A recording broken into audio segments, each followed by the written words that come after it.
আসসালামু আলাইকুম রহমাতুল্লাহ।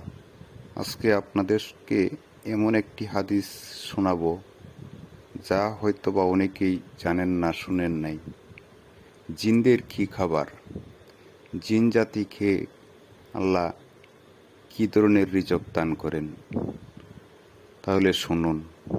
হাদিসটি জামিয়া তিরমিজি 18 নম্বর, মিশকাত শরীফের 350 নম্বরে বর্ণিত আছে।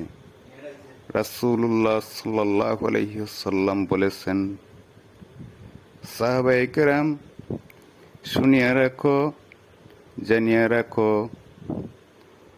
তোমরা ইস্তিনজা করার সময় শুকনা গোবর এবং হাড় দ্বারা কখনো ইস্তিনজা করিও না, কেননা শুকনা গোবর হাড় হলো তোমাদের ভাই জিনদের খাবার।